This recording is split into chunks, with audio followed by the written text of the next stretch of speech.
Pido disculpas por este problema técnico que hemos tenido. Es un formato nuevo para nosotros, pero creo que ahora podemos arrancar.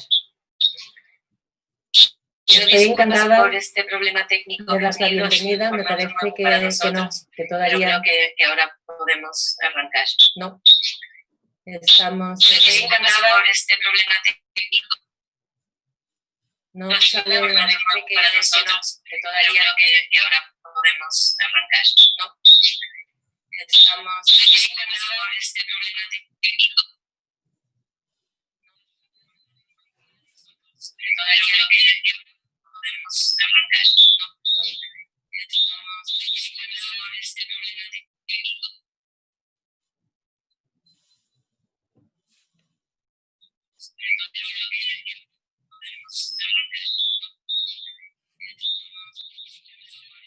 Pajaritos en jaula.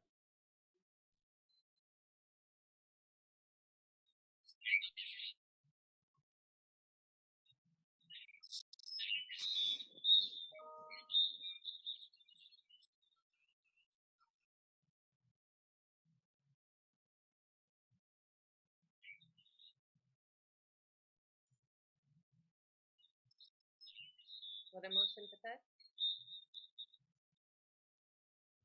¿Sí?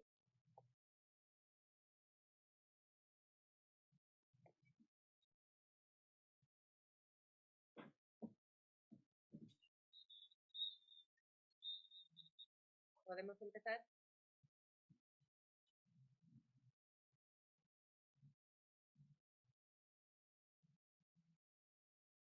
Vale.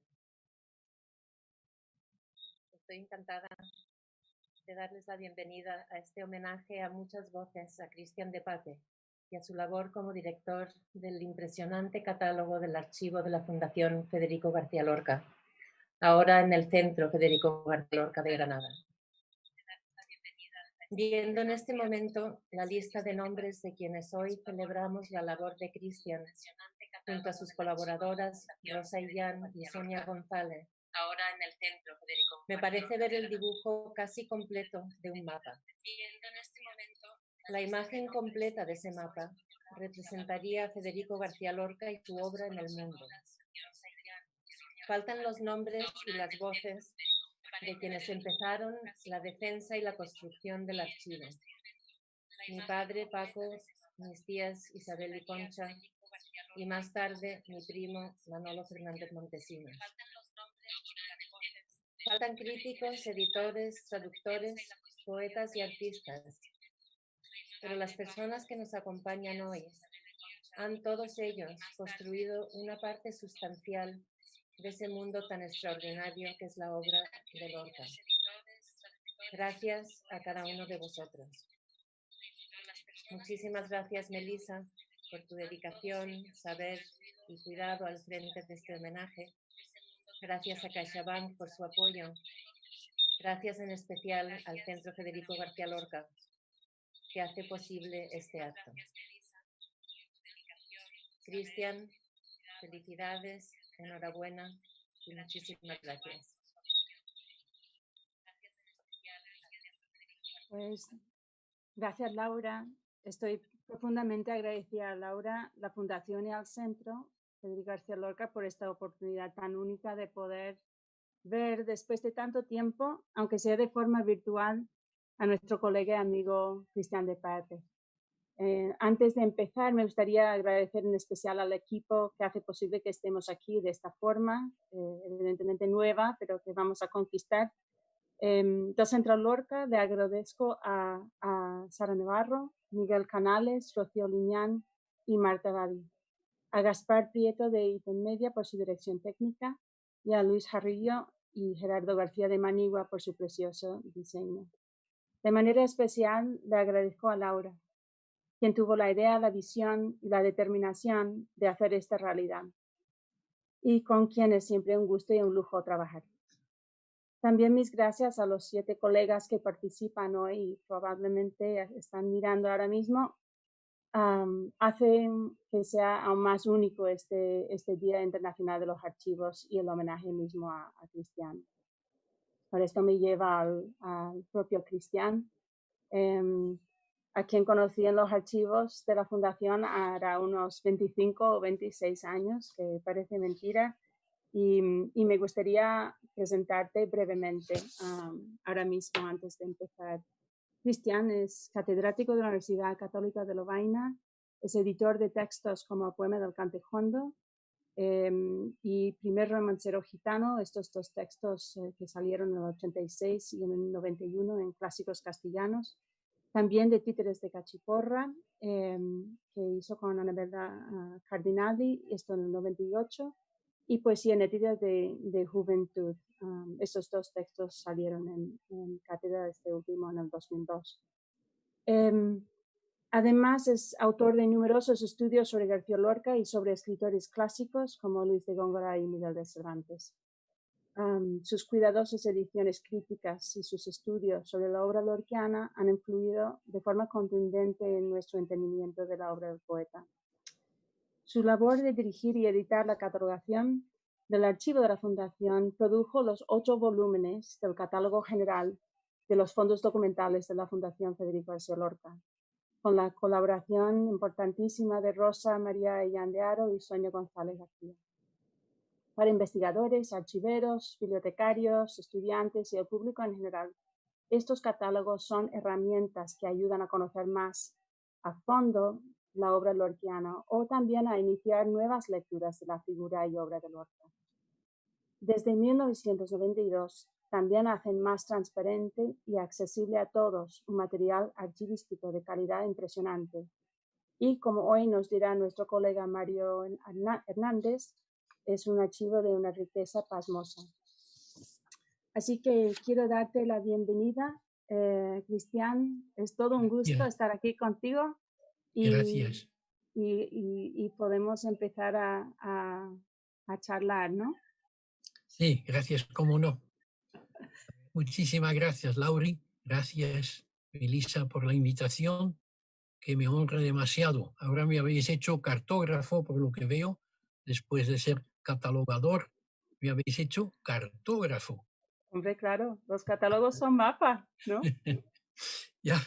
Ahí están y nos ayudan a descubrir. Y eso, yo quería empezar hablando un poco del catálogo y la ordenación del archivo, ¿no? Así un Muy poco bien. para entender qué es ese trabajo, ¿no? Entonces, yo estaba pensando primero en como los inicios del proyecto, ¿no? En ese momento, cuando empezaste, ya habías trabajado en los archivos por la cuestión de las ediciones críticas del Cantejondo y el Romancero Gitano. Entonces, ¿cómo surgió, cómo empezó el proyecto de hacer el catálogo de los fondos?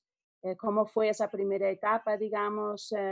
¿Y cómo te preparó tu trabajo anterior de edición crítica como para hacer este tipo de trabajo de catalogación? Pues ya desde el principio de mis estudios de filología había trabajado en Federico García Lorca, en el tema musical. No sé si os acordáis, pero también he escrito una pequeña tesina sobre terminología musical en Federico García Lorca. Esto fue el principio de todo. Y luego cuando me propusieron hacer un doctorado, efectivamente me lancé a una edición en aquel momento poco crítica, que era sinóptica, del poema del Cantejondo con un análisis y síntesis de todo el poemario. Y he tratado siempre de compaginar mi trabajo de profesor en la universidad con la investigación. Esto ha sido una página muy interesante de mi vida porque pude, en la marcha del estudio y la investigación de archivos y de documentación, hacer también partícipes mis estudiantes de segundo y de tercer grado, ciclo, no sé más en España, y son estudiantes de doctorado y de licenciatura.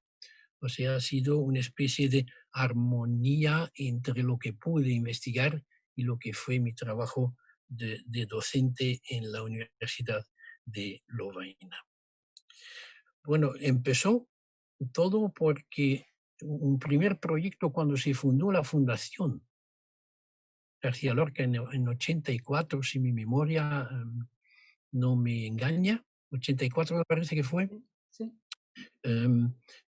Habían pensado meter a disposición de los investigadores y interesados en la obra de Lorca varios medios, o sea, un boletín y luego una biblioteca, un centro de investigación donde se podía ir estudiar la obra de Lorca y con los trabajos también de los textos in situ y también un catálogo general de los fondos. Y esto se empezó ahí al finales de los años 80, pienso que 88 o 9, bajo la dirección de una señorita que se llamaba Carmen Linares, que empezó con un pequeño equipo de chicas que trabajaban en archivos y que hacían este trabajo como una especie de prueba que hacían de sus prácticas que hacían.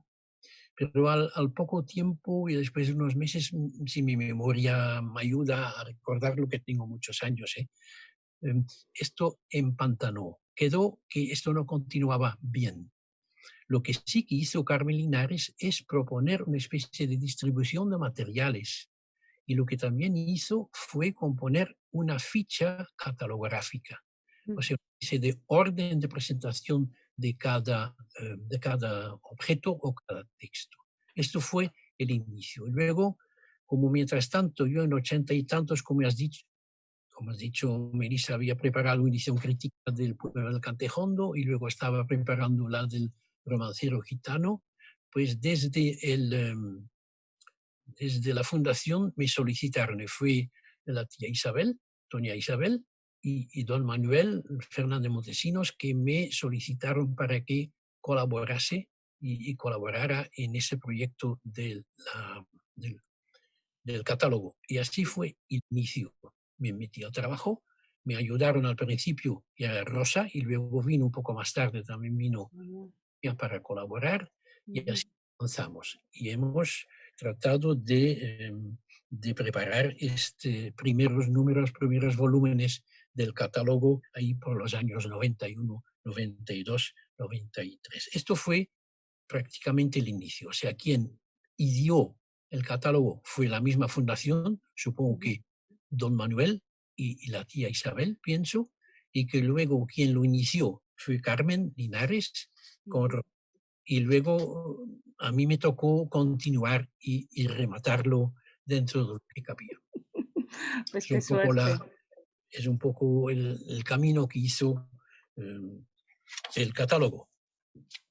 Qué suerte, ¿no? Y además yo me acuerdo perfectamente de el verte trabajando codo con Rosa y Sonia, ¿no? Ahí en las mesas. Y allí, poco a poco, estudiando, registrando cada documento del archivo, y hasta cierto punto, para mí, el trabajo de catalogación y el trabajo en general de archivo tiene algo de detectivesco, ¿no? Que algo que se convierte uno en un pequeño Sherlock Holmes, ¿no? Con cada cosa. Y me imagino que muchas veces no habríais sabido que era un documento en particular, si era una carta y no tiene apellido la persona que ha escrito la carta, de quién es, o si es una foto con un montón de gente, habría que identificar a toda esta gente. Entonces, una pregunta, y esto es una de las cosas que a mí me encanta también, son todos los misterios que surgen, ¿no? En el momento de mirar un documento. ¿Cómo resolvisteis estos problemas? ¿Cuál era el procedimiento de trabajo entre los tres? Y luego, ¿cómo solucionaban estos misterios? Pues decir de entrada que las artesanas auténticas del catálogo han sido Rosa y Sonia. Estas son las que han trabajado a diario durante 15 años trabajando en el catálogo. Yo preparaba el próximo volumen, escogíamos los materiales, tratábamos de dividir y así de vencer al dragón, porque era una cosa inmensa, lo que sobre todo en correspondencia y en documentación de manuscritos autógrafos. Es enorme lo que hay como fondo. Y luego me fui y ellas empezaban a llenar las diferentes partes de la ficha. Por ejemplo, ya podían medir, podían transcribir el incipit, o sea, la primera línea, la última línea. Podían, si figuraba fecha, apuntar fecha. Podían decir el tipo de papel, el estado de conservación del documento, y todo esto lo iban preparando durante meses en mi ausencia. Ellas hacían todo el trabajo de preparación material y hacían una especie de ficha provisional. Y luego, cuando tenían para un cierto volumen ya preparado, yo iba, y esto era casi 2 veces por año, una vez en primavera con las golondrinas, o iba cuando se iban las golondrinas, que iba también otoño, 2 veces por año, 2 veces casi como 3, a veces 4 semanas, o 2, 3 o 4, según el trabajo que hacía y según el tiempo que yo tenía, porque yo mientras tanto tenía que interrogar, examinar a los estudiantes, seguir las tesis que se hacían conmigo, o sea que era un trabajo repartido. Iba, me instalaba en la fundación. Primero fue en la calle de Jorge Manrique 27 y luego pasamos y nos instalamos en un lugar de mucho más lujo, más comodidades, en la residencia de estudiantes, en el pabellón central, ahí en el segundo piso. Tantas veces hemos ido a trabajar. Y luego yo revisaba con ellas pieza por pieza, la sacaban, volvíamos a la descripción, volvíamos a medir todo, volvíamos a ver todo y se apuntaba finalmente la solución final cuando había problemas o preguntas o dudas. Esto trabajábamos de mañana y de tarde. Y cuando iban las chicas, yo me metía en la biblioteca, o me iba a la Biblioteca Nacional, o me iba a otro centro de estudios para tratar de solucionar los problemas que en la revisión habían surgido. Así poco a poco tenía desde luego también fuentes de información, los amigos que venían, los colegas que venían, el propio don Manuel, la tía Isabel, que se acordaba de la mayoría de cosas cuando le planteábamos algún personaje o un dato o una lectura difícil, pues ella descifraba y nos ayudaba muchísimo. La recuerdo con muchísimo cariño. Pues ha sido una ida y vuelta entre el trabajo del profesor y el trabajo de investigación en el fondo. Así, casi hemos compaginado con un término bien bonito que en mi lengua no tiene traducción, pero es un término tan bonito para filólogos, poder compaginar texto con texto. Y un texto con, por ejemplo, la genética del texto. Lo que a mí me encanta siempre es el estudio de lo que es un texto cuando nace, cuando crece, cuando se desarrolla, se desenvuelve y finalmente llega a la versión final. Eso es algo alucinante, pienso. Es lo que a mí siempre me ha cautivado como filólogo. Y eso he podido hacerlo gracias a los trabajos aquellos dentro de la fundación. Así trabajábamos, pero repito que el trabajo fundamental material es obra de estas 2 chicas que han trabajado muchísimo conmigo. Parece que cuando iba había alarma y una especie de terror. Había, lo puedo confirmar. ¿Lo puedes confirmar ya? Sí, porque llegaba pronto, tempranito, porque suelo levantarme temprano y iba tarde. Y por eso semanas de intenso trabajo. Cambiábamos horarios y bueno, porque yo no tenía a disposición más tiempo, desde luego tenía que trabajar duro. Así más o menos hacíamos. Y finalmente, cuando volví a Lovaina, a la casa, ellas continuaban y metían todo en limpio, preparaban la ficha final en limpio, la imprimían y me mandaban una especie de primera, ya, pues, lo corregía, veía si todo estaba, solo devolvía, porque todo antes era por papel, que ahora todo va con lo que estamos hablando nosotros. La primera, todo iba por papel. Y así es que fue. Y finalmente imprimíamos y nos mandábamos felicitaciones para el libro.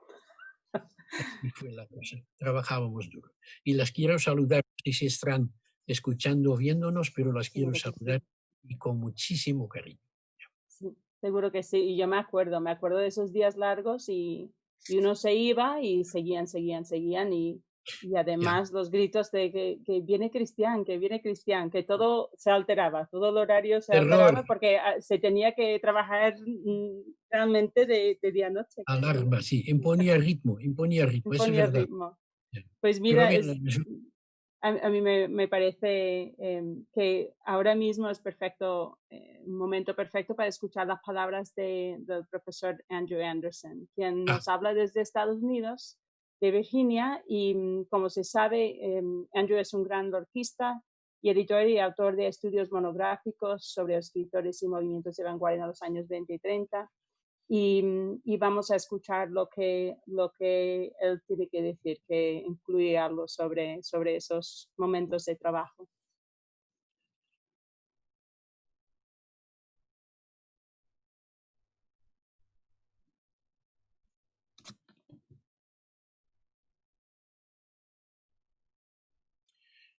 yo quiero intervenir y decir que no le oigo.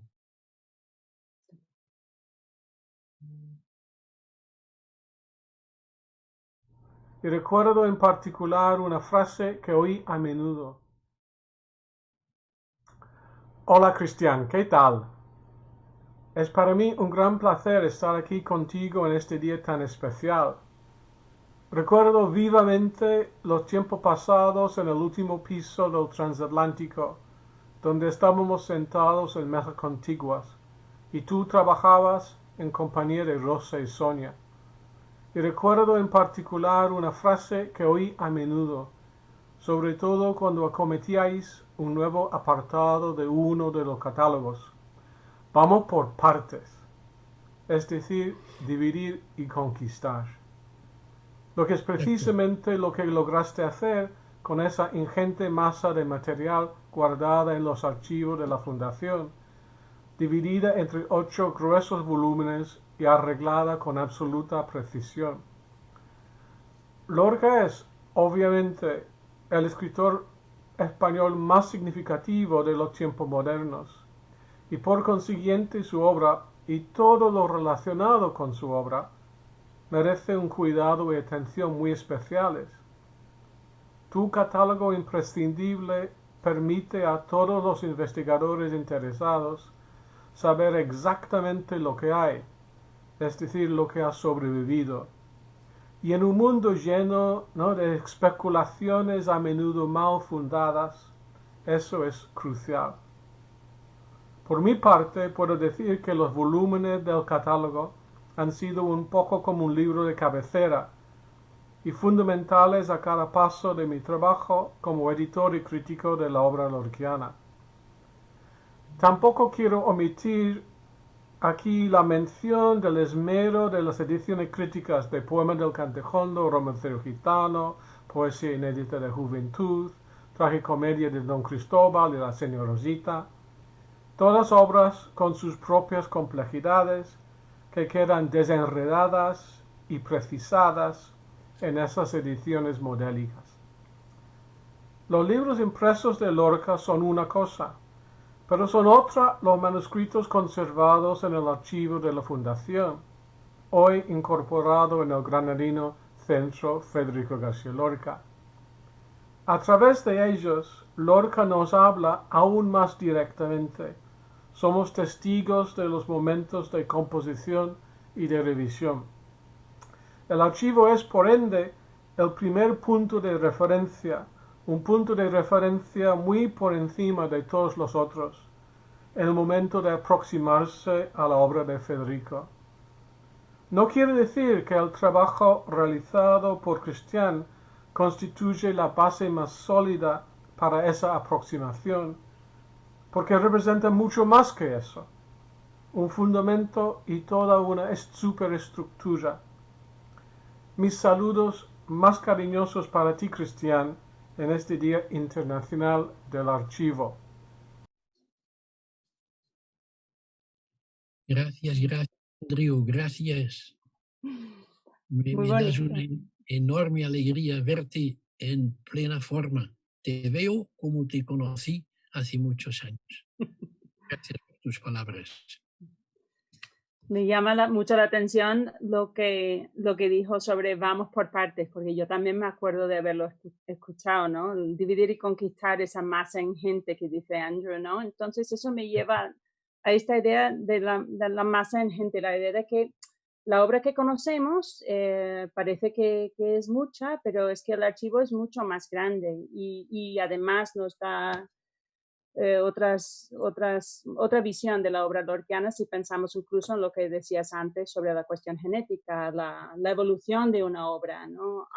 Entonces, yo quería pensar un poco en esa masa ingente y cómo decidiste organizar la masa de esta forma, ¿no? Cualquier bibliotecario, archivero, cualquier persona que usa una biblioteca sabe que la organización de ese espacio es fundamental. Si tú no sabes dónde está algo, no lo puedes usar, ¿no? Y tampoco puedes conectar ciertos materiales con otros si no sabes que hay una conexión o si están guardados en sitios muy diferentes. Entonces, mi pregunta es cómo decidisteis organizarlo de esta forma, cuáles eran los retos en el momento de tomar la decisión, no sé, según catálogos o dentro de los mismos catálogos, ¿cómo lo viste? Sí. Estábamos delante del problema siguiente. O bien se hace un catálogo general en un solo volumen que hubiera tardado años y años para fabricarlo. La otra solución fue ir por partes. Y decidimos ir por partes con la idea de hacer galerías cruzadas, así sendas y senderos que iban a cruzar por lo que hubiéramos podido combinar y ver lo que en un catálogo iba y hablaba de materiales de otro catálogo, ¿no? Me explico. Empezamos pensando en 6 volúmenes. Esto es la idea primitiva. 2 de poesía, 1 de teatro, 1 de prosa, 1 de correspondencia y luego el material fotográfico. Así es verdad. El material fotográfico que finalmente no se ha publicado y explicaré por qué. En La Marcha, porque es una obra, Marcha, especie de un catálogo de una obra tan ingente, es una especie de trabajo inferior. Esto hay que ir de marcha en marcha y ver cómo completar.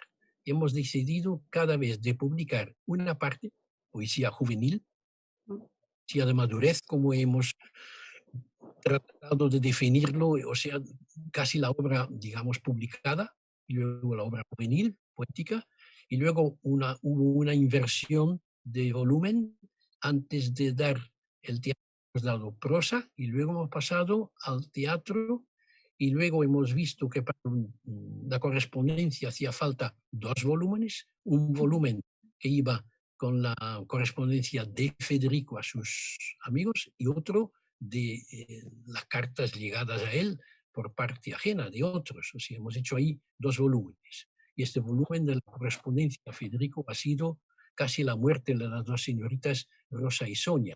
Eso tengo aquí una tarjeta guardada que me mandaron en cierto momento para decir que se iban a morir en el intento de la catalogación, la correspondencia. No murieron, por gracia de Dios.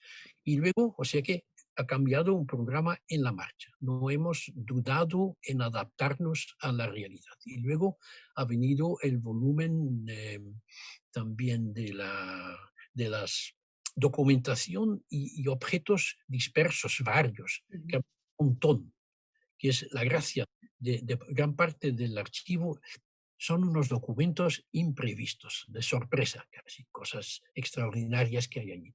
Y luego, final, el 8º volumen, en la marcha hemos pensado también editar la biblioteca de Federico, que fue una reforma de la tesina de licenciatura don Manuel Fernández Montesinos, que la readaptamos un poquitín y finalmente fue publicada. En todo esto veis que falta el volumen que antes era el 6º previsto, Fotografía. Yeah. Pero como llegamos ya con el último volumen, el octavo, en el año 2005, mientras tanto todos los medios técnicos han cambiado y nos ha parecido, y a don Manuel le ha parecido inútil y completamente tonto de publicar en papel descripción de fotografías con personajes cuando todo eso tendría que ir en una especie de catálogo visual, o sea, que se puede ver. Por eso no lo hemos publicado este último. O sea, adaptado de 6, cambiado el orden y hemos llegado a 8 volúmenes entre 1991 y 2005, si creo que es. Luego también lo que cambiamos en el camino fue la ficha de signalética, porque la ficha adaptada únicamente a textos, como en la marcha hemos incluido materiales de teatro, trajes, otros elementos y documentos que desde luego no tienen nada de textual, hemos tenido que adaptar también la ficha. O sea que en la marcha nos hemos dado souplesse, como dicen en francés, para darnos a los materiales que había. O sea, hemos tratado esto. Y luego, para facilitar el paso de un volumen a otro, porque hay poesía, hay teatro, hay prosa, correspondencia, materiales varios, etc., siempre hemos dado índices. Y los índices permiten cruzar y viajar de un volumen a otro. Siempre hay un índice, por lo menos uno que es onomástico, otro es uno de cronológico, que son los fijos, y luego los hay también si es de poesía, si pertenece el material a un libro o a otro libro, o a un teatro, o a una pieza de teatro, y así los que consultan hoy el catálogo, si consultan los índices, pueden viajar en el catálogo. O sea, ha sido un poco marcha. Sí, y esos índices parecen cosas que son un poco invisibles, pero son cruciales. Yo me acuerdo que hubo momentos en que yo necesitaba saber, tenía que mirar el papel para poder fechar otras cosas. Entonces podía mirar el índice que había de todas las cartas escritas en X fecha y poder compaginar eso con obras de poesía o de teatro y tal para poder fechar mejor como por su forma de usar el papel, ¿no? Entonces son cosas que parecen muy sencillas y invisibles, pero luego se vuelven muy importantes, ¿no? y cruciales en la investigación. Sí, y otro elemento que hemos querido hacer es cada vez añadir volumen por volumen, adenda et corrigenda. Es que nos venían documentos que completaban o documentos que habíamos malinterpretado, que alguien nos señaló, o que había faltas o errores en los textos y la descripción, hemos siempre, agradecidos además, corregido y juntado los materiales nuevos que venían. O sea que en cada volumen hay una especie de hoja de adenda y corrigenda que completa lo que precede. En el último volumen al final hay toda una sección con adenda et corrigenda a los 7 volúmenes que preceden. O sea, no nos hemos escondido de los errores y faltas que hemos cometido. No, y siempre hay que ir añadiendo cosas, eso está claro, eso es normal, ¿no? Yo quiero tomar una pausa ahora mismo para escuchar las palabras del poeta y profesor Luis Muñoz, que es un escritor y estudioso granadino que nos habla desde Iowa, en Estados Unidos ahora mismo. Es recipiente de premios de poesía como Ciudad de Córdoba, Ojo Crítico, Generación del 27, además de ser editor y traductor. Y también ha comisariado una exposición sobre Gallo, la revista que dirigió Lorca. Entonces vamos a escuchar a Luis. La catalogación general de los fondos documentales de la Fundación Federico García Lorca yo creo que es uno de los hechos más redondos y felices de la investigación literaria española contemporánea, por lo meticulosa, lo rigurosa, lo clara y lo eficiente que resulta. Está concebida, como el propio Cristian de Paepe ha señalado, como un instrumento de trabajo de primera necesidad y y uso cotidiano que busca ante todo ser útil y encarna la idea de que la utilidad en un proyecto de estas características depende de su comodidad. Comodidad es entonces un concepto clave, además de complejo en su proceso de materialización. La contribución de Cristian de Paepe al estudio de la obra de Lorca en la edición de los catálogos resulta, por tanto, a todas luces, impagable por lo mucho que ha dado de sí hasta el día de hoy y por lo que va a dar de sí en futuros investigadores. Se suma a sus fundamentales trabajos sobre Poema del Cantejondo, Romancero Gitano o La Juvenilia, que tanta luminosidad han aportado al conocimiento dinámico de la obra de Lorca. Por otro lado, en la redacción de las fichas que describen cada uno de los documentos, la utilidad-comodidad no está reñida con una especie de sutil plasticidad expresiva, ni con algo que no puedo llamar sino animación.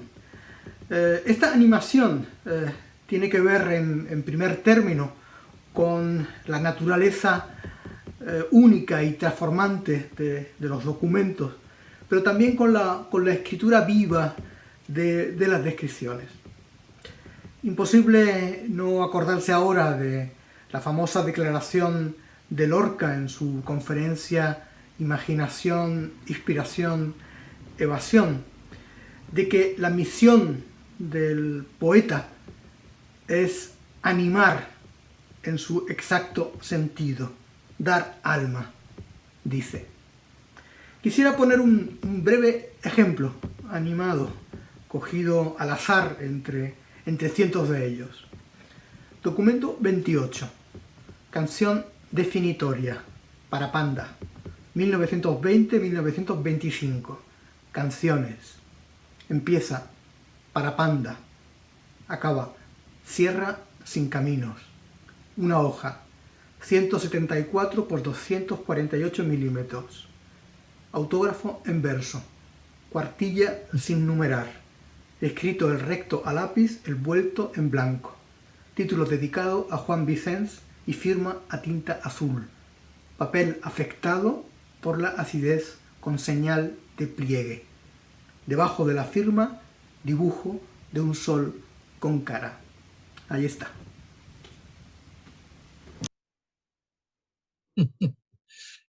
Gracias, Luis. Yo no sabía que estas fichas tenían ese aspecto casi poético. Parece un poema modernísimo. Es un encanto escucharte y leerlo. No te conocía, espero tener vida para encontrarte en algún momento y trabajar amistad juntos. Gracias. Es muy bonito, a que no lo pensaste. También a mí me encantó, ¿no? Esta forma de leer las fichas, ¿no? Y la idea de dar alma, ¿no?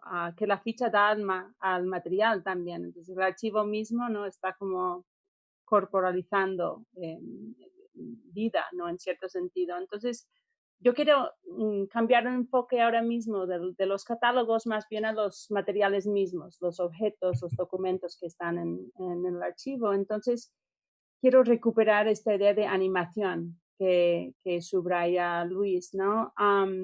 Que animación de los materiales, los poemas, catálogo, el alma que la gente percibe en materiales. Y esto me parece curioso. No es solo el caso de Lorca, pero creo que es el caso suyo en gran medida. Que hay mucha gente cuando ven manuscritos de Federico quedan cautivados, ¿no? Por el poder del original, ¿no? Perciben como una cierta autenticidad, ¿no? En su puño y letra.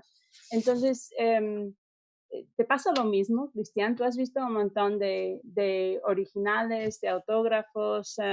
¿Se cansa uno de ver los originales de Federico? No, precisamente porque son corpus et alma. Eso es lo que pasa, son cuerpo y alma. Bien lo dijo el poeta Luis hace un momentín. Efectivamente, los documentos tienen y viven porque tienen alma. Y además eso es el porvenir de todos los documentos que están allí, si puede hablarse del futuro o del porvenir del archivo, lo tiene porque precisamente tienen alma. El cuerpo a lo mejor muere, pero el alma no va a morir, eso va a continuar viviendo. Es lo que es la fuerza, es otra manera de compaginar, ¿sabes? Ese corpus alma. Yo en cierto sentido, como investigador, he sido materialista, porque me he fijado en el material, materia prima de lo que es un poeta. Son sus textos, material. Pero al mismo tiempo he sido muy espiritualista, porque he tratado de sacar el alma del texto, comentándolo, editándolo, trazándole su vida genética. Y esa combinación es lo que da el porvenir a los textos de Federico. Exactamente. Y luego, cuando ves los textos, porque me dices que siguen interesándome verlos, porque son bellos, son textos hermosos. La letra, sobre todo de sus últimas versiones finales, cuando lo copia en limpio, cuando hace copias en limpio, traza belleza, porque es como, son como dibujitos. Sí, totalmente de acuerdo. Los textos son dibujos. Y también la inversa, la otra parte, cuando hace un dibujo, pues muchos dibujos son como textos. Hay que leerlos. A veces hay textos dentro incluso. Esa combinación del artista completo que hay en escritura. Y luego, otro elemento es el descubrimiento, la sorpresa de descubrir cosas que no conoces. Y cuando descubrí en Amberes, en 1998, preparando una exposición en Amberes, cuando di con el gráfico de la petenera, que esto lo voy a publicar en el libro que vas a hacer, o en lo que vas a hacer con él. Esto fue una sorpresa, pero tengo un cariño particular, desde luego, a ese texto, porque pude encontrarlo lejos de España, ni en París, donde había nacido, sino en Amberes. Encontrar y haber trabajado una vida completa en Lorca y particularmente en el poema del Cantejondo, descubrir por fin el autógrafo de una versión del gráfico de la petenera fue pues, por eso no me canso de ver ni de apreciar los textos. O sea, piezas favoritas me has preguntado. Unas piezas favoritas tuyas. Pues diría el caballito alado que siempre va apareciendo aquí, caballito alado. Ese caballito alado figura en uno de los 7 o 8 volúmenes que hemos confeccionado para el catálogo. Está en uno de ellos. Ese caballito alado, y es también eso, caballito alado, tierra, toca tierra y al mismo tiempo es aire. Sube al cielo, es tierra y cielo. Es otro modelo de compaginar lo que es materialidad y espiritualidad, o sea, ideal, que es el Pegasito, es el Pegaso que vuela, que tiene tanta tradición clásica. La merienda también, la merienda. Sí, el otro día cuando te hemos puesto, creo. Ya ha pasado la merienda, y le tengo también particular afección porque es el dibujo que orna un libro de homenaje que me hicieron en Lovaina cuando me jubilé.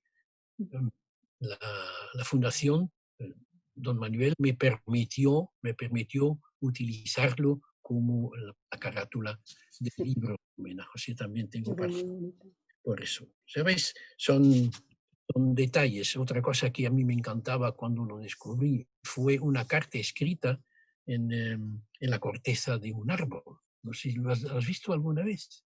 Esto me suena, pero tendría que haberlo visto porque... Sí. Un mensaje escrito en la corteza de un abedul. Al otro lado, ¿no?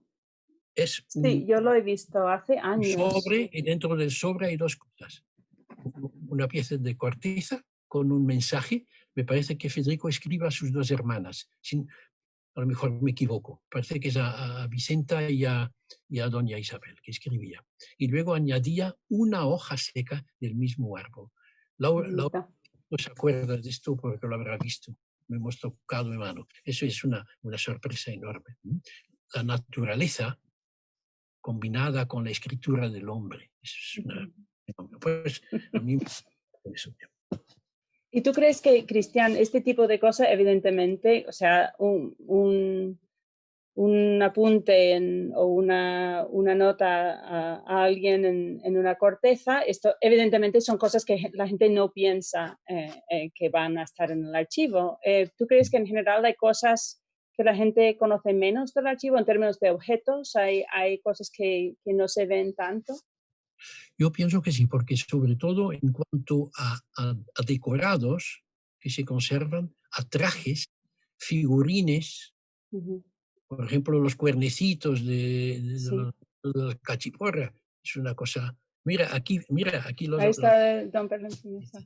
Ya de Don Perlin Plin, esos cuernecitos ahí, esas cosas guardadas. Hay otras cosas que extrañan, por ejemplo, la camisa de marinero, su traje de marinero. Mira, aquí también ahí está. Tenéis todo preparado, ¿eh? Y sale. Y luego, con esto va un diploma firmado por el capitán del barco cuando cruzaron el Ecuador. Hicieron una fiesta y ahí bailaron todos los vestidos. Noralange, ¿no? Y luego hay un documento que prueba que efectivamente Federico en tal día, que no me acuerdo cuál fue, pasó el Ecuador y lo guardó. Son cosas curiosísimas. Pasaporte, por ejemplo. Hay uno que tiene huellas, como dices, de los dedos, dactilares. ¿Sí? Impresión de mano en un pasaporte. Cosa por el estilo. Y que luego da vida al estudio de activo, que no es nada fastidioso, porque te vas encontrando con un montón de cosas. Lo más fastidioso para un no conocedor pudiera ser, por ejemplo, los textos, pero para el filólogo, desde luego, eso es luego más atractivo. Eso para mí ha sido una constante alegría trabajar en los documentos.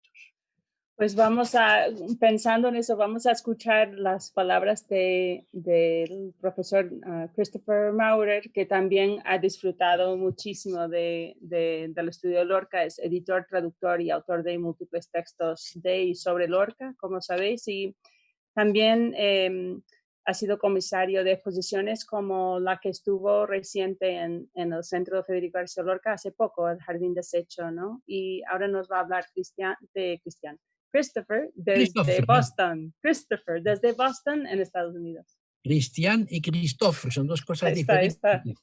Uno es Cristo, el otro Hola, es... querido Cristian, te mando un abrazo desde Boston. Ya ves lo bien acompañado que estoy de tus ediciones, de tu magnífico catálogo de los fondos de la Fundación, un instrumento de trabajo que ha sido imprescindible para mí, que ha hecho posible también el trabajo del nuevo Centro García Lorca en Granada. Cada una de tus obras ha sido no solo una obra finísima de crítica textual, de interpretación, sino de una obra de amor a la letra, al poeta, atención amorosa, en fin, una filología ejemplar. Gracias por mantenerla tan viva y gracias en este Día Internacional de los Archivos por reforzar todo lo que significa el archivo, no solo en sus dimensiones textuales, sino en su aspecto ético y moral. Un pacto de la memoria es lo que tenemos que hacer, y no solo con la vida y obra de nuestro poeta. Y yo recuerdo ya con la siempre problemática nostalgia, horas de verano muy agradables en la fundación o en la residencia entre amigos, con Manolo, con Isabel, con Rosa María y con Sonia, que te ayudaban con el catálogo. Y recuerdo tu esfuerzo por reunir, ordenar e interpretar textos, papeles dispersos. Has descifrado más de un palimpsesto y has colocado muy bien las piezas de un gran mosaico, ahora más visible gracias a tus esfuerzos. Amigo Cristian, amigo mío y amigo de lo que significa el archivo en el siglo XXI y lo que significa el archivo de García Lorca. Desde aquí te felicito, celebro todo lo que has hecho, te doy las gracias. Un abrazo y que nos veamos, espero, muy pronto. Chao, Cristian. Muchas gracias, amigo. Vaya amigo de verdad que sois todos los que habéis pasado ya. Me da una enorme alegría. Y exageráis mucho, ¿eh? Es que todavía no he muerto, ¿eh? No hay que hacer recordatorio tan pronto, ¿eh? Gracias, Christopher. Tenemos un nombre que se parece mucho, Cristiano y Christopher. En flamenco, el Christian y el Christoph suena casi idéntico, con una sola diferencia, que el nombre de Christopher acaba en Tov, y Tov en flamenco como en hebreo además significa bueno. Christopher es cristiano bueno. Bueno, Gracias, gracias. pues yo, y además son como hermanos en este trabajo, ¿no? Que llevan mucho tiempo y Efectivamente, además, y ¿no? hemos en Como cierto una momento familia. colaborado mucho, porque gracias a los trabajos tanto de Andrew como de Andrés Soria como de Christopher hemos podido finalizar tomos del catálogo, porque Claro. iban compaginando las ediciones que estaban preparando o que estaban preparadas ya. Hemos podido compaginar precisamente los trabajos tanto de descripción como de edición que estaban haciendo ellos. Sin ellos, el catálogo tampoco hubiera florecido, hubiera podido verse en la manera en la que acabó. Gracias. Sí, y yo, ahora que lo dices así, quiero recoger algo que estaba diciendo Christopher ahora mismo sobre Ya. el archivo es un pacto de la memoria, ¿no? Como para mí esto es algo crucial. Los fondos de la fundación para mí están profundamente marcados por el paso del tiempo, por el exilio, la diáspora, la generosidad de la familia que donaron sus materiales al crearse la fundación, la generosidad de amigos, de otros críticos y colegas que colaboran en todo el proyecto de llevarlo para adelante, ¿no? Las compras oportunas o importantes que hizo la fundación para hacer crecer el fondo. Entonces, en cierto sentido, algo que muchas veces pensamos en el archivo como materiales, pero para mí el archivo y estudiar el archivo mismo es como estudiar nuestro pasado y nuestras vidas, ¿no? Son historias humanas en cierto sentido. Entonces, quería preguntarte hasta qué punto o cuáles han sido para ti materiales que hablan, que te parecen hablar más del pasado o que hablan de vidas, ¿no? De historias en particular. ¿Hay materiales que resaltan esa cualidad humana más para ti? Yo creo que en cierto sentido ya estabas diciendo esto antes sobre objetos personales, ¿no? Y huellas dactilares, ¿no? Y esto. Sí, más o menos hemos ya tratado un poquito, porque es otra vez el tema que hemos tratado al principio de Corpus et Alma. Es otra vez, es la materialidad de las cosas, pero que nos llevan a un lado ético, estético, moral o espiritual incluso. Los materiales efectivamente no lo son simplemente materialidad, porque hablan, son signos, son señales de vida. Todo el problema del verbo que está ahí metido. El verbo que he hecho, como sabéis, he hecho teología y filosofía y he estudiado un poco todo lo que es la teología del verbo divino, luego esa reproducción del verbo humano en Jesucristo. Es un poco eso. Yo, como cura, sabéis que lo soy, que sigue siéndolo y trato de serlo. He tratado de combinar esto, esa materialidad de las cosas, el corpus de documentos, con un alma. Hablan. Los manuscritos son autógrafos los que hemos tratado, no son simplemente copias de escrito de alguien que ha copiado por su mano propia de otro, no. Son autógrafos la mayoría. O sea que ahí está el propio autor metido en su letra puña. Son testigos, mensajeros. Como cada manuscrito es una especie de reliquia, y como bien sabéis, a los santos hay que tocarles. Y eso es la fuerza que da el poder tocar una reliquia, un texto que no es reliquia, sino que es memoria viva. Eso es la fuerza que me ha alentado toda la vida para continuar ese tipo de trabajo. Memoria vivo. O sea, Federico sigue contando y sigue cantando, sigue bailando, sigue dibujando cuando le tocas los dibujos o los textos, los autógrafos. ¿Ya? Eso es lo bueno y lo bonito. Si vas a ver una exposición de textos de Federico, la exposición de suites que me has dicho que habéis organizado ahí, y cuando están en vitrina, está bien, pero poder abrirlos, darle la vuelta, ver la filigrana, si filigrana hay, el papel de marca, todos esos detalles, el tocar, el palpar el papel diferente.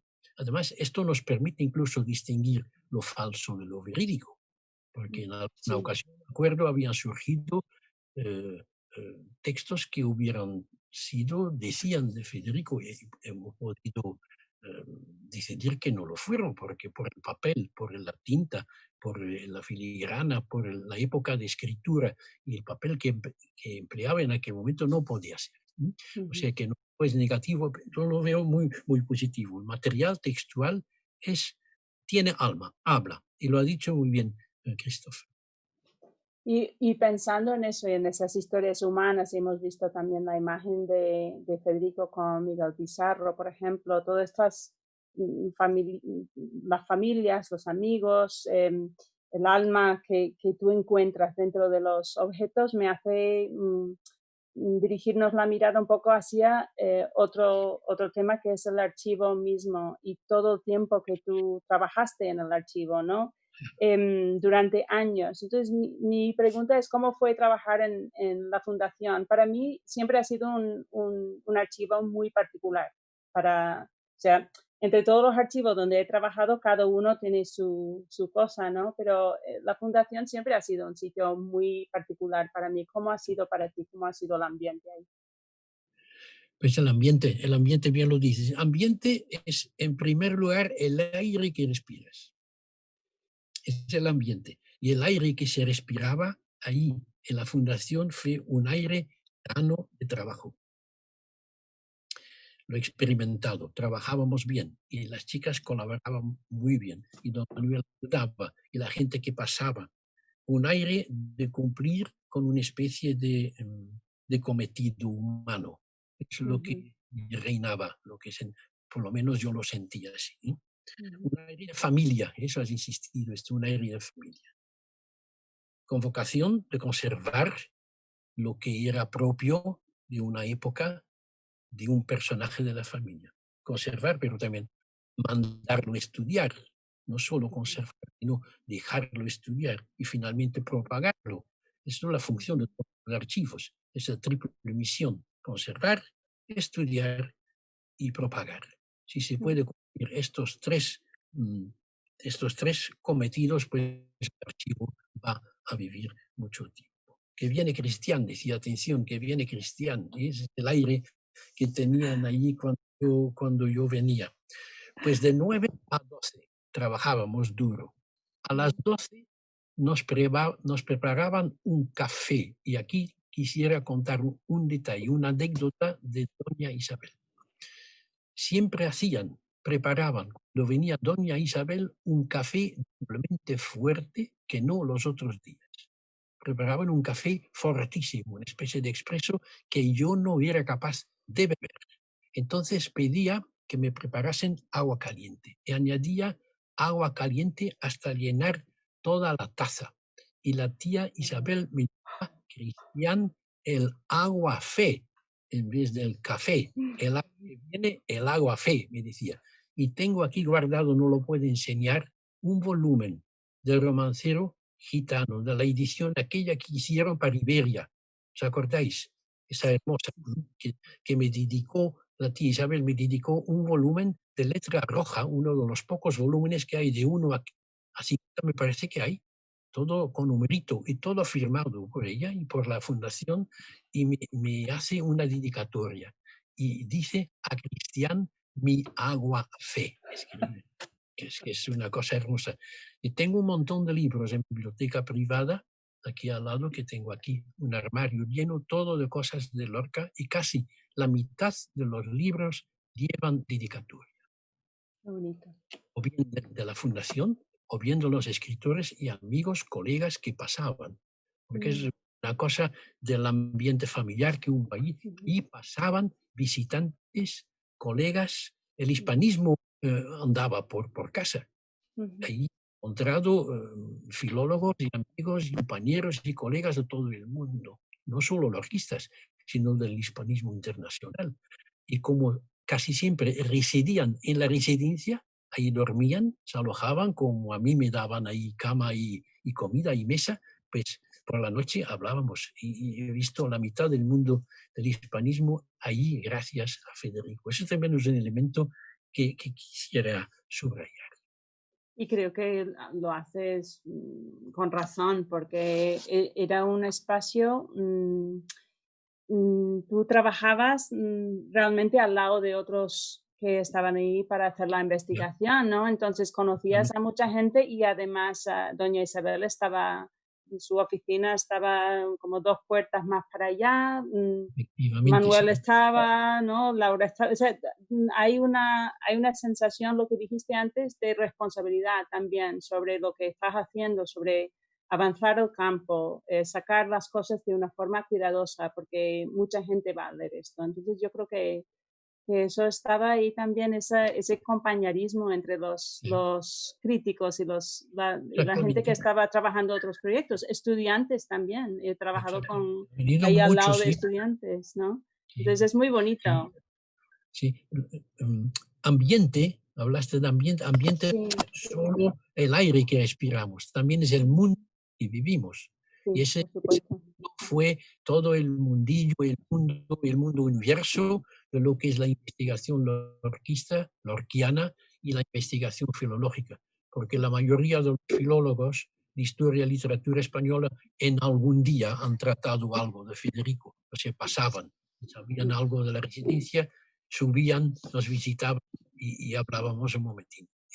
Guardo amistades bueno, mira, estás tú allí, de aquella época, y continuamos viéndonos y hablándonos. Claro.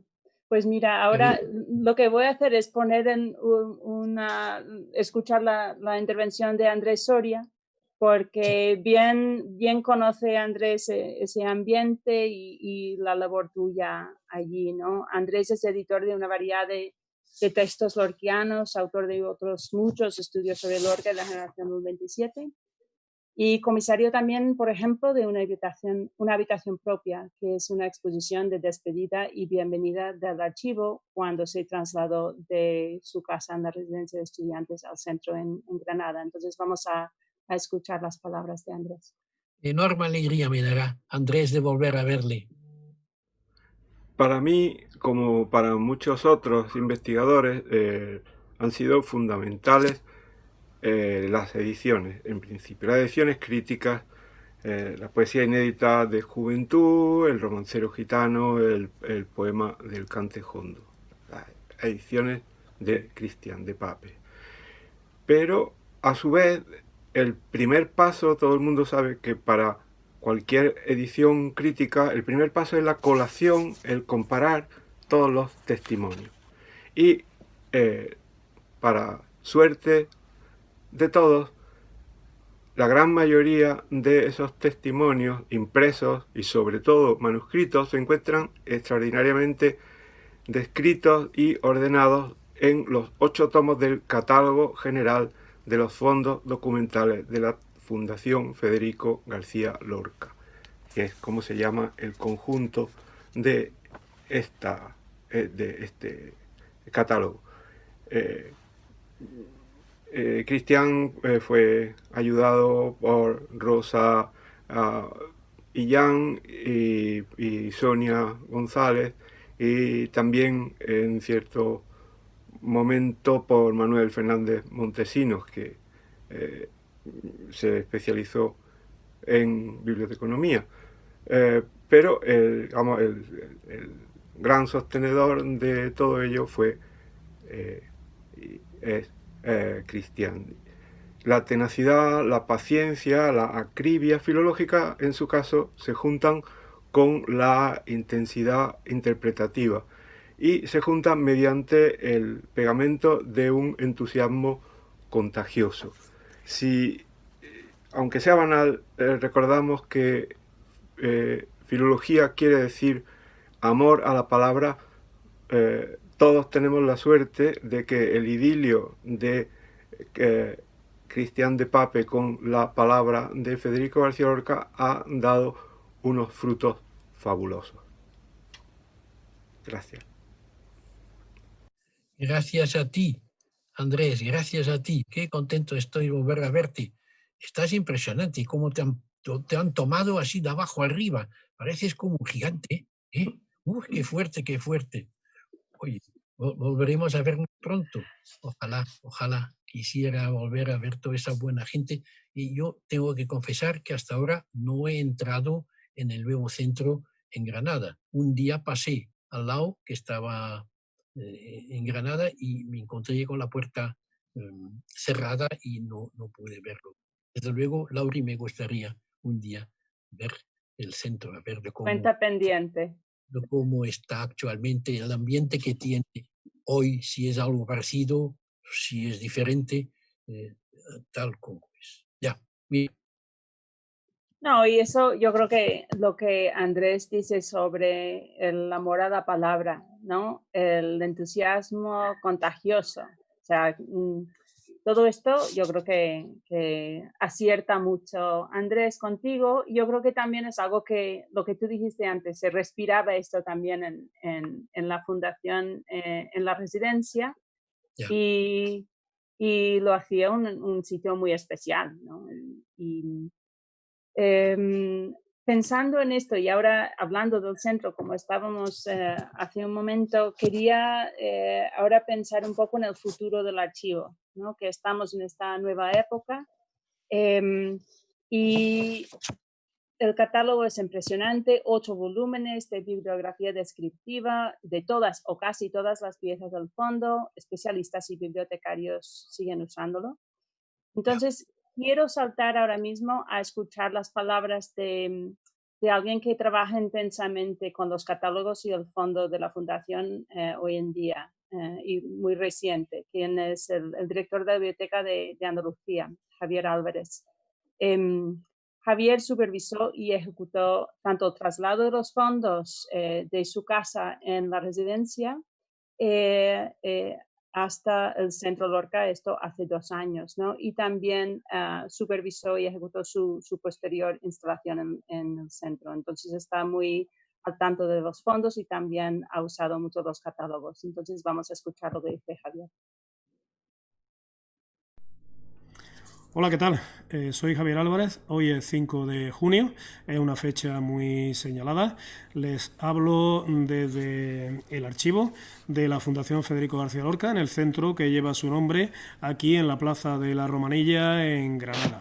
Y no lo hago solo en nombre propio, sino también de la archivera, Rocío Liñán, de su jefa de servicio, Ana Melero, y de la técnico de conservación del Ayuntamiento de Granada, Sonia Manganel. Somos el personal que hemos tenido la suerte, por una parte, el privilegio, por otra, y la responsabilidad de acometer esta tarea de instalación de este valiosísimo fondo, la obra de Federico García Lorca, todos los documentos relacionados con su vida y con su producción literaria. La correspondencia, fotografías, manuscritos, etcétera, de Federico, y todo ello lo hacemos gracias a esta obra magna llevada a cabo por el profesor Cristian de Pape y sus colaboradoras, entre las cuales las más habituales, Rosa, María, Illán de Haro y Sonia González García. Para nosotros, el catálogo general es nuestra herramienta de trabajo cotidiana, es nuestro vademecum, es nuestro libro sagrado, es el instrumento fundamental para la búsqueda, para la localización, para el servicio a investigadores de cualquier documento de este archivo y biblioteca. El catálogo general es una obra en 8 volúmenes que se comenzó en el año 92 y a través de 16 años hasta 2008 culminó con la práctica totalidad de documentos del archivo, desgraciadamente excepto fotografías, pero todo el resto de documentos del archivo, y es una obra que desde el punto de vista profesional, desde el punto de vista técnico y tecnológico es impecable, con los medios de que se disponía en los años 90 y primeros 2000, 4 secciones fundamentales: la descripción e identificación bibliográfica, la descripción formal o catalográfica, la descripción o análisis de contenido y las notas, entre las cuales la edición. Curiosamente son 15 rúbricas y son las 15 que coinciden en número y también en orientación con algo tan actual como son los metadatos de la Dublin Core Initiative, y para nosotros fue todo un descubrimiento el poder con esta perfecta estructuración pasarlo a PDF en caracteres OCR, y son hoy día el instrumento de trabajo básico y fundamental. Aunque fuera solo por este motivo, nosotros como profesionales tenemos que sumarnos al merecido homenaje que el centro, la Fundación Laura García Lorca, la profesora Melisa de Inverno llevan a cabo al profesor de PAEPE en este Día Internacional de los Archivos. Y así lo hacemos. Enhorabuena y muchas gracias. Gracias, Javier.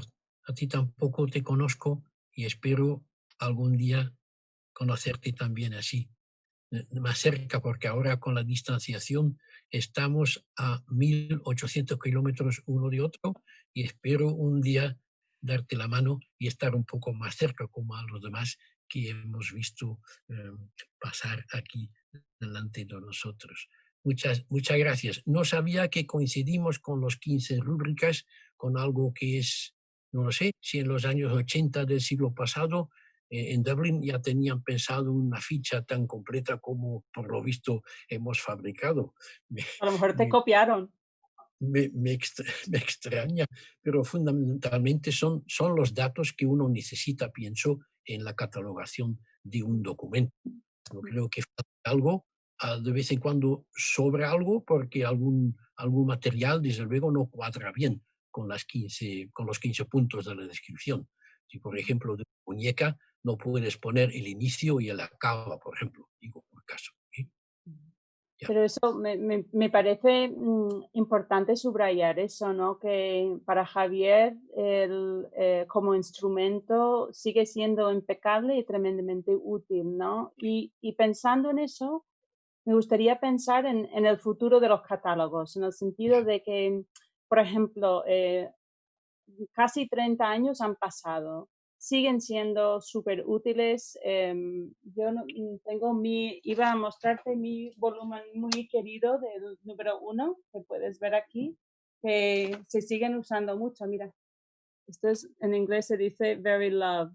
Esto se ha usado un montón. Esta es mi copia del primer volumen. Esto se usa todavía todo el tiempo. Pero ahora pensando hacia el futuro, ¿qué te gustaría ver pasar con los catálogos en el futuro? Yo pienso en el tema de la digitalización, por ejemplo. Javier habló de esto. ¿Se puede hacer algo para que lleguen más al público? Yo creo que 3 volúmenes están accesibles por medio del Ministerio de Cultura. ¿Qué piensas sobre esto? ¿Qué te gustaría ver pasar con los catálogos ya? Pues lo digo con palabras del título del libro de memorias de don Manuel: lo que vive en nosotros. ¿Os acordáis del título de las memorias de don Manuel? Lo que vive en nosotros. Para que sobreviva lo que vive actualmente aquí entre los que estamos, es que se digitalice todo. Me acuerdo una conversación que hemos tenido Manolo y yo antes de morir. Ahí por los años, me parece que 2012 o 13, no me acuerdo exactamente del año, Lauri me lo dirá, si es en 12 o 13, no me acuerdo muy bien, que murió. Pero antes, será por 2008, 2009, que estuvimos hablando del futuro, del porvenir del catálogo. Cuando decidimos no hacer el catálogo de papel, sobre todo lo que es el material fotográfico, porque esto nos parecía realmente un despiste total. Y es entonces cuando abogué para escanear y para digitalizar completamente los volúmenes hechos ya.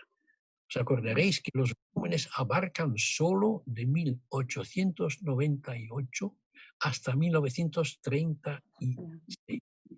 Han pasado muchos años, muchísimos años. Mientras tanto, han vuelto a encontrar documentación. Mientras tanto, han vuelto a escribir sobre Federico. Un montón de documentación de prensa que nadie sabe a lo que va todo eso.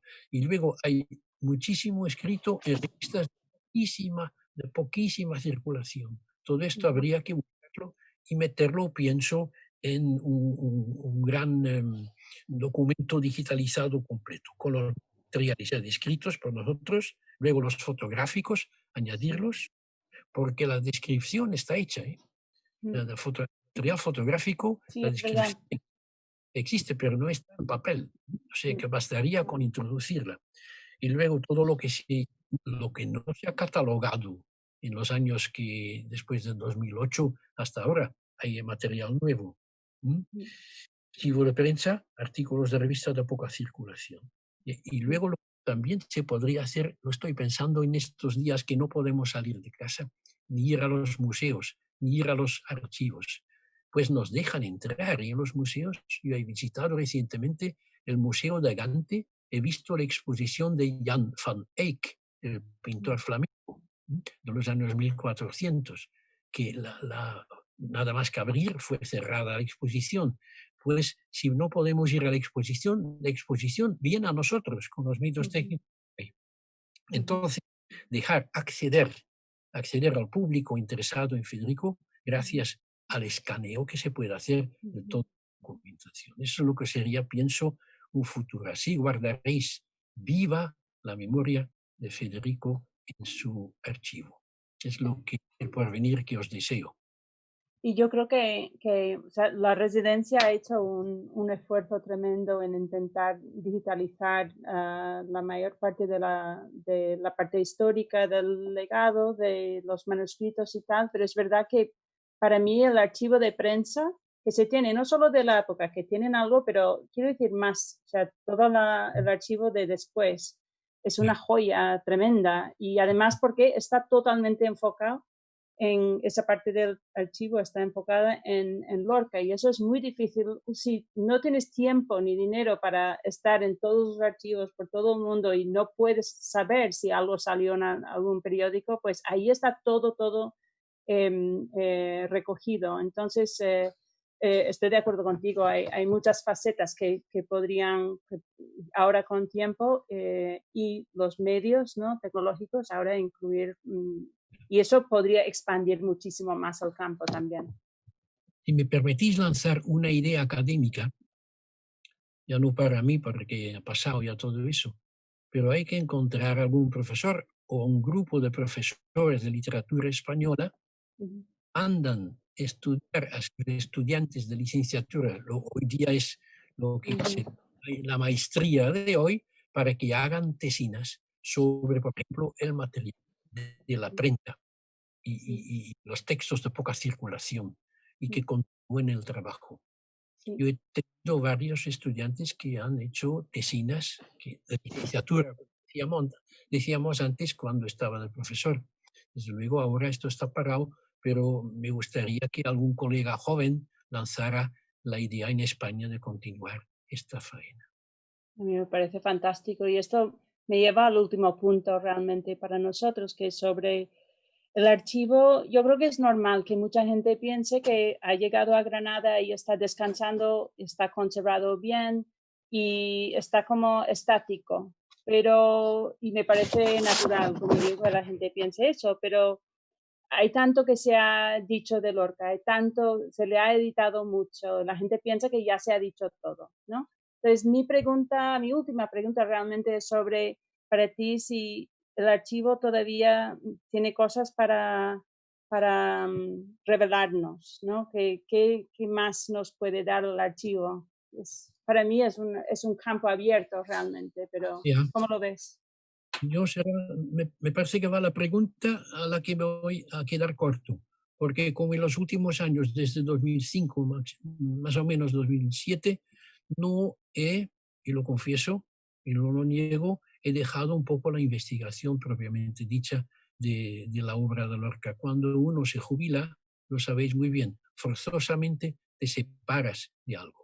Te quitan fondos, te quitan becas, te quitan asistentes, te quitan local, te quitan material técnico. Sí, y esto es crucial, esta materialidad de la investigación es crucial. Ya no tienes acceso a las publicaciones, a los libros que se publican, o sea que ya no sigues el ritmo porque ya no estás tan cerca ni tan. Entonces, en este sentido, no podría yo actualmente dar consejos de lo que queda exactamente ahora para hacer, sino lo de la prensa, por ejemplo, estudiar también el lado de la fotografía. Eso es todo un mundo que puede enriquecer todavía la biografía de Federico García. Bueno, sobre este tema de caminos para el futuro y tal, me gustaría escuchar ahora mismo las palabras de la profesora Eride Pitarello, que es editora y traductora de Bodas de Sangre, ¿no? En 2013, y diversos estudios sobre las obras de Cernuda, Gómez de la Serna, Ramón Gaya, Zambrano, Juan Larrea. La lista es muy larga, ¿no? Entonces, Eride nos va a hablar ahora mismo desde Venecia.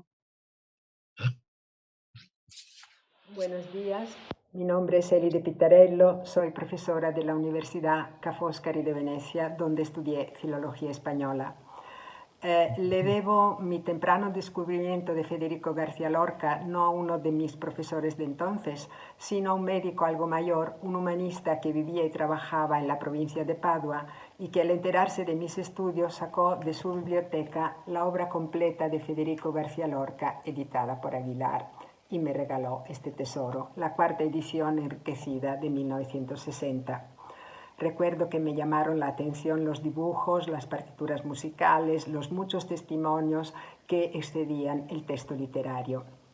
Mentiría si dijera que surgió ya entonces mi interés por García Lorca como artista total, como encarnación de un talento herético que rebasa límites no solo entre varias artes y la vida, sino también entre la tradición y la vanguardia, entre la cultura áulica y la cultura popular, etc. Acostumbrada entonces a la geografía de los autores clásicos y a la monumentalización positivista de sus obras, gracias a los materiales reunidos en la edición Aguilar, empecé a plantearme un interrogante intrincado donde los haya. Es decir, ¿cómo llegaba García Lorca a hacer lo que hacía? ¿De dónde venían esos documentos?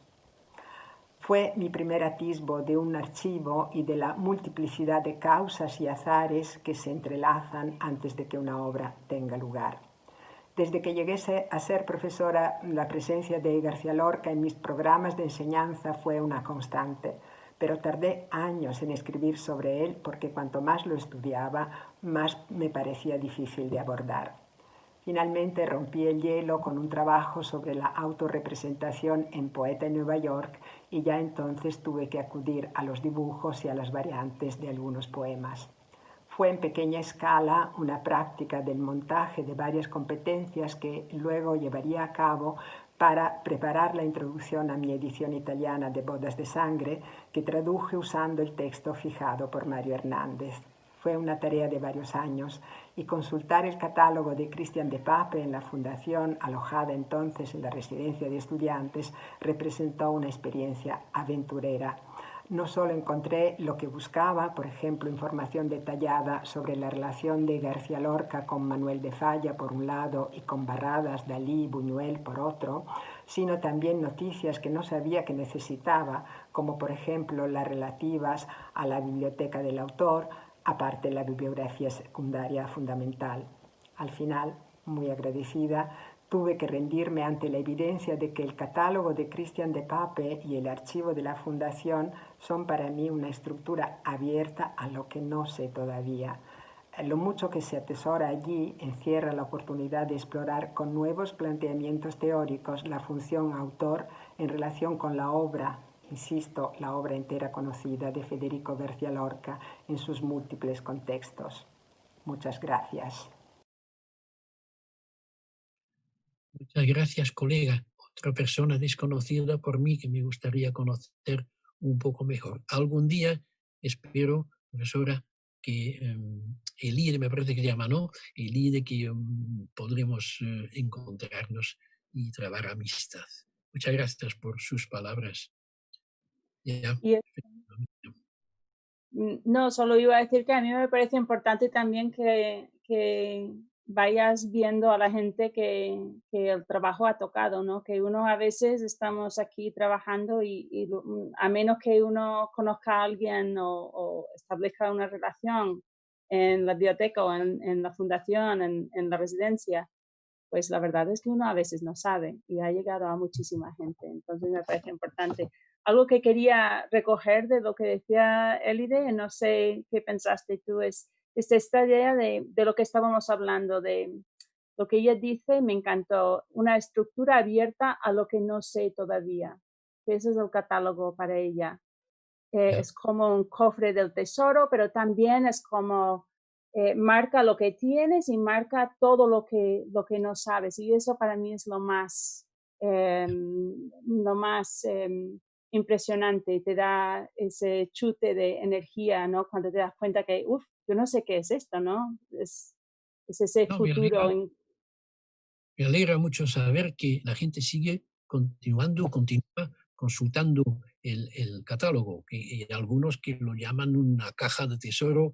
Desde luego, lo que pasa es que la caja no es lo que importa, es lo que hay dentro, ¿verdad? Es lo que hay dentro. La caja que hemos fabricado es una caja ya humana, simple, material, pero otra vez es dentro de este corpus material que hemos fabricado, el alma está ahí escondido. Y se me ha dado una alegría enorme ver que la internacional lorquista existe, ¿verdad? Y aquí es una persona de Italia, que conste que al lado de Andrew, de Christopher, de Andrés, de Mario Hernández, de Rafael Lozano, Rafael Martínez, García Posada, etc. Hubo todo un grupo de italianistas lorquistas que pude encontrar. Yo me acuerdo, cuando pienso un poquitín, Piero Menarini. Claro, iba a decir. De ninguno de ellos no sé nada. No sé si todavía viven, y si viven, les saludo desde aquí. Y si han muerto, también les saludo de manera respetuosa, pero no lo sé. Laura Dolfi, que nos invitó a la conferencia en Italia. Gabriel Morelli, Annabella Cardinali, todo un grupo de italianos. Y puedo contar una pequeña anécdota. Claro. Piero Menarini vive y nos escucha, se riera mucho. Porque, no sé, ¿os acordáis? Piero Menarini en cierto momento se ordenó de diácono en la Iglesia Católica en Italia. Él siempre había estado asistiendo en prisiones y en hospitales a los pobres y a los necesitados de aquellas instituciones. En cierto momento se hizo diácono, se hizo ordenar diácono. Y le escribimos, estaba preparando con Annabella Cardinali, estaba preparando la edición de la tragicomedia. Y pues le escribimos una carta de felicitación firmada por el Papa y Cardinali. O sea, de Papa, mi nombre que me llamo de Papa, y ella se llama Cardinali. Le mandamos la felicitación de parte del Papa y sus cardinales al nuevo diácono, a Piero. Me gustaría también volver a saber de todos ellos, de Laura, Gabriel, Annabella, Piero, Rafael, que trabajaba en Italia, etc. O sea que la Fundación Lorca me permitió conocer a gente extraordinaria. Pienso, por ejemplo, Marie Lafranc, que tuvimos contacto porque editamos juntos la poesía juvenil. Ella escribió una especie de pequeña introducción para la edición juvenil. André Belamic, que encontré un día en la fundación con Manolo. Esos son ya de los... Yo tengo un Martín, el francés, que vivía en Francia. Profesor Cifuentes. Tinel, el de la música, Roger. Rafael Martínez Nadal, que tanto hizo para la publicación de los documentos, etcétera, etcétera, etcétera. Ahí todo el mundo, la internacional de Lorca, también me ha alegrado la vida. Sí, y yo creo que algo que subrayas ahí también es es un sitio de fusión, ¿no? Es un sitio de muchas generaciones diferentes, ¿no? Y hay cierta continuidad, ¿no? Y yo creo que esto es crucial, que donde esté el archivo, que haya eso. Y ahora mismo ya sigue. Entonces están en buenas manos. Pues la Cristian... gente piensa que un archivo es una cosa muerta, se equivocan, están completamente... No, claro.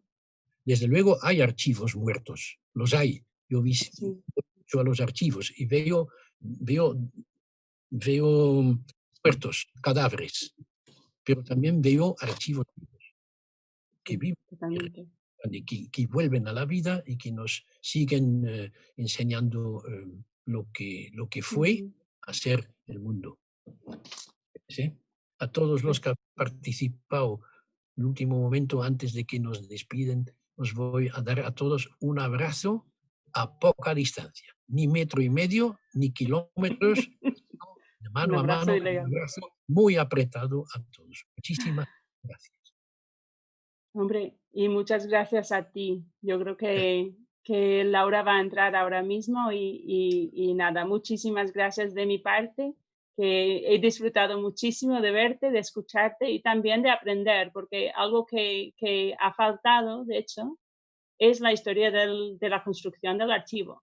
Y para mí, que estoy muy interesada en la cuestión del archivo materialmente y teóricamente también, es una pieza que ha faltado. Y esto ayuda muchísimo a poner esa pieza en ese gran mosaico que decía Christopher. Así que mis gracias a ti.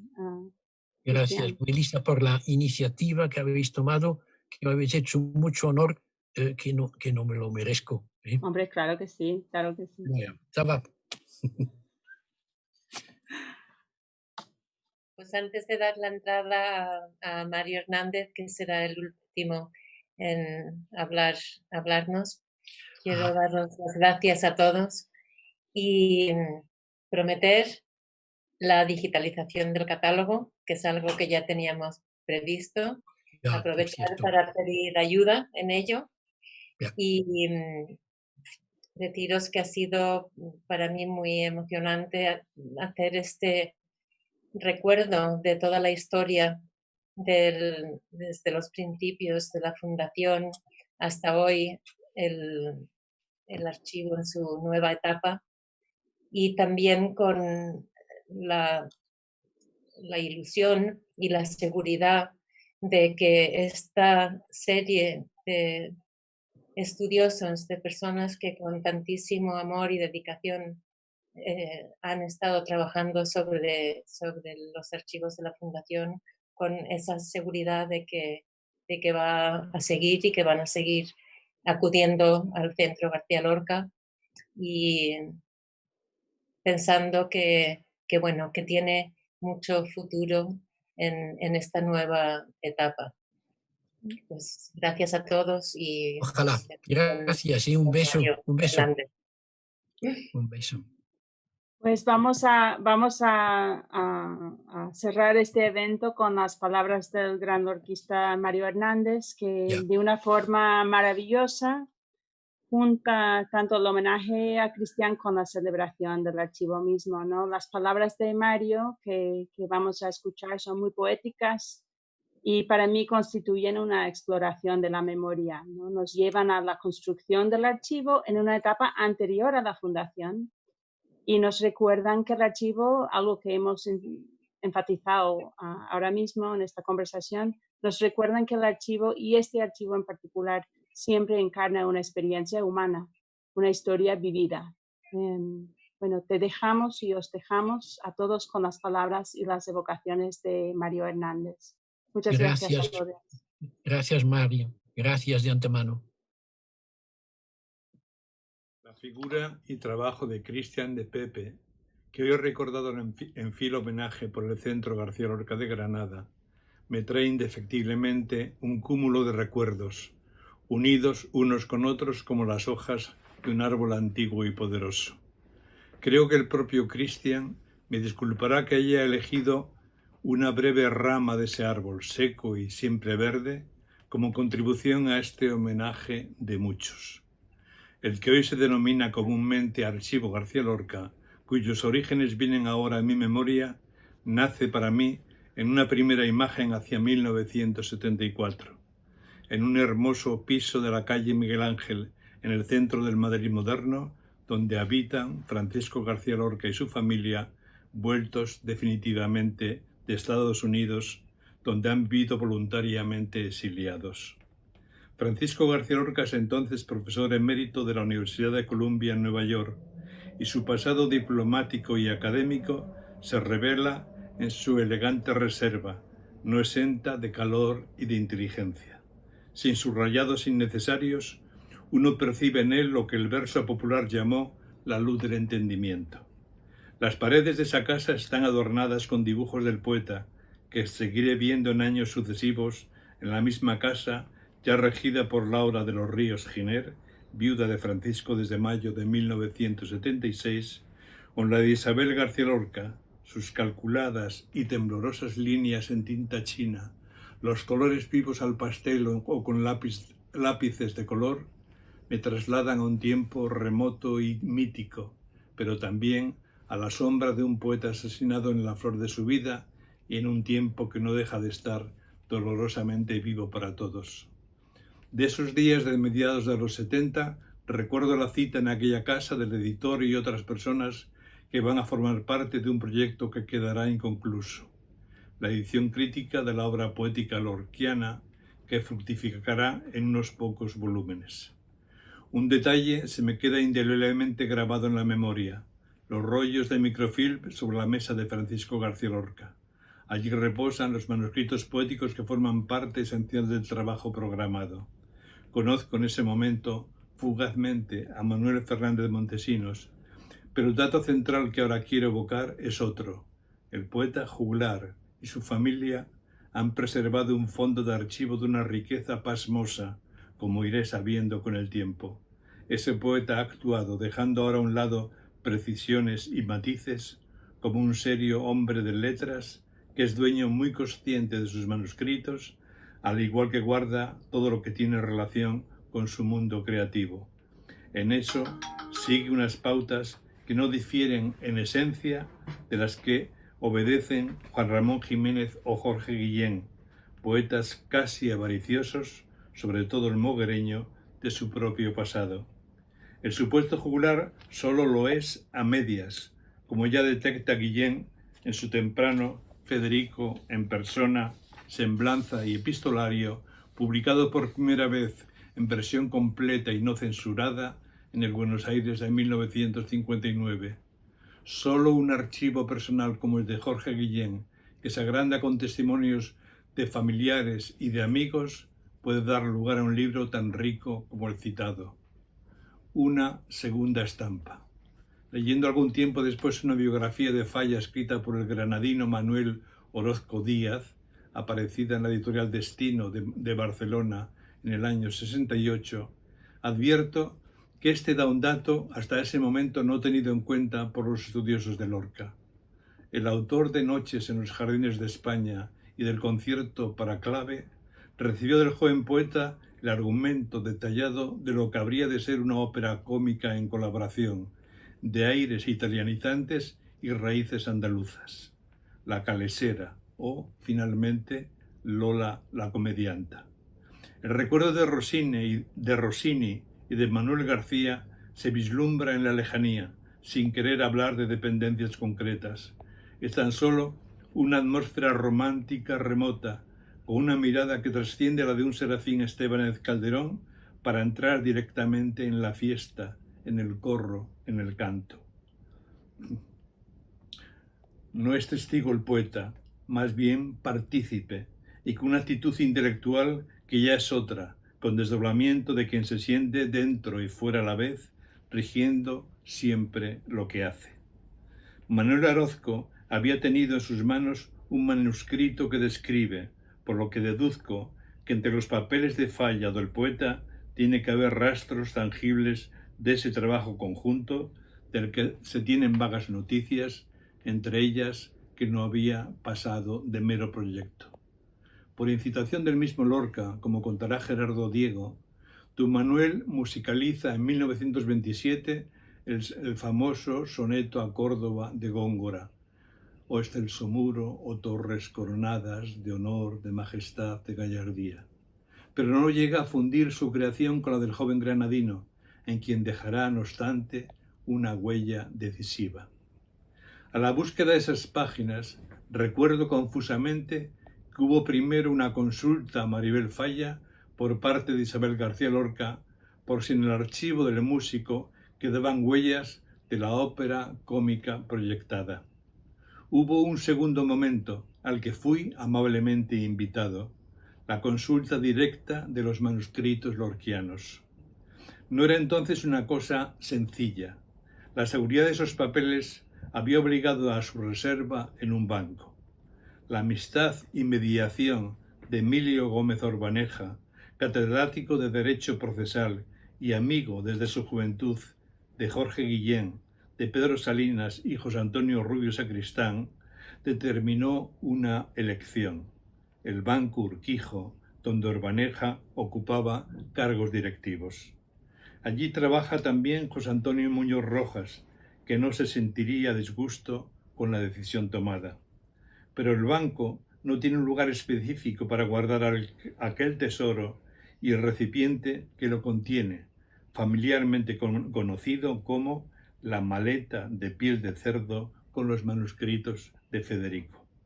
Es una maleta grande, de viajeros de otro tiempo, con una piel reluciente de un color entre blanco y siena, y en ella no se guardan más que las cuartillas con el verso lírico, el teatro y las prosas del gran poeta. A falta de mejor solución, se decide guardarla en el depósito acorazado del banco, de apertura retardada. Para acceder a ella, la visita debe ser comunicada con antelación, y ya en el banco se requiere un tiempo de espera. Con Isabel García Lorca y Laura de los Ríos me recuerdo en una sala adornada con algunos Goyas, entre ellos el retrato del conde de Floridablanca, una de las joyas de la breve pero muy selecta pinacoteca del banco. Nos llega al fin la maleta. No oso tocar ni un papel, solo voy de agradecido invitado.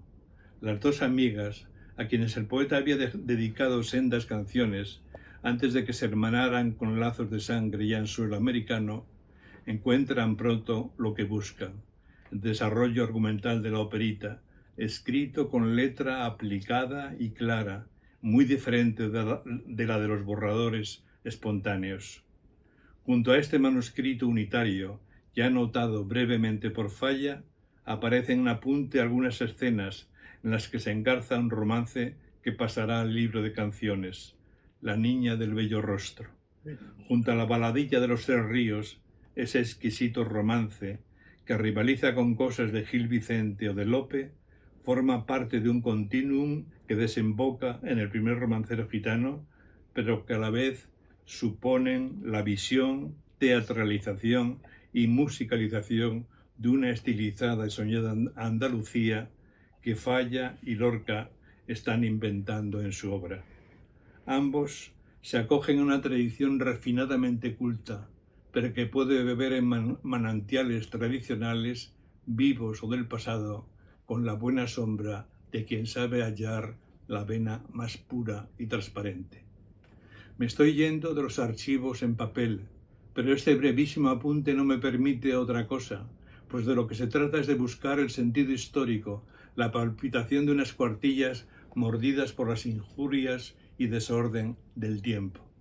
He apuntado un dato complementario, la conjunción de voces, el testimonio oral en torno al Federico en persona guilleniano.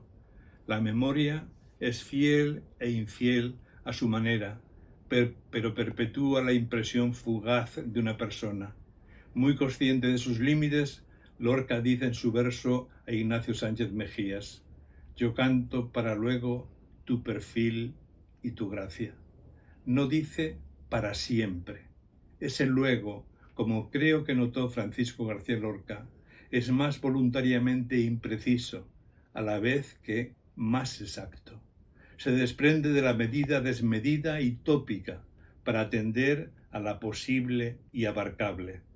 Puestos en ello, se me cruzan por la mente algunos de los testigos que conocen lo que falta, como dice el verso del romancero con lagunas, del romance con lagunas lorquiano.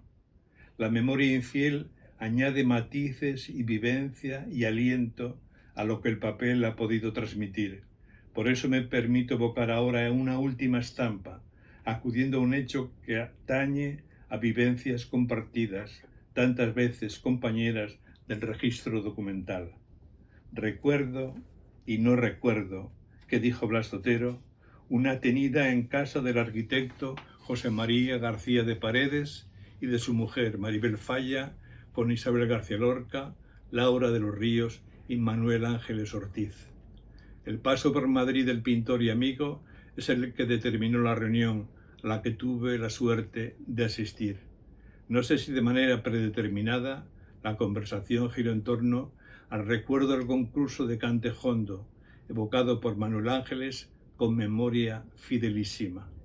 Nos habló del interés de Falla por las melodías de cantes y cantos populares, deseoso de fijar en el pentagrama los tonos rotos, medios tonos o cuartos de tono, para lo que acudía al buen oído del pintor, capaz de reproducir las melodías originales sin traicionarlas. La fijación de las notas exigía sesiones repetitivas, pues Falla era investigador escrupuloso y no descansaba hasta obtener el rastro del lirio escondido que buscaba. Con voz perfectamente afinada, con oído sin titubeos, Manuel Ángeles repitió algunas de las coplas que en 1922 oyó en la plaza de los Aljibes de la Alhambra. Era aún capaz de reproducir versos y melodías que escuchó un día al viejo Diego Bermúdez, el Tenazas, o a otros cantaores y cantaoras, bajo la luna casi llena de aquellas 2 noches de junio. En estos años finales de su vida, Manuel Ángeles Ortiz cantaba con un hilo de voz casi imperceptible, pero todos atendíamos a sus inflexiones, al latido imperceptible de la pena, al rumor en sombra del bosque de la Alhambra que nos envolvía en esa casa y en esa noche de Madrid con su viento impalpable y conmovedor.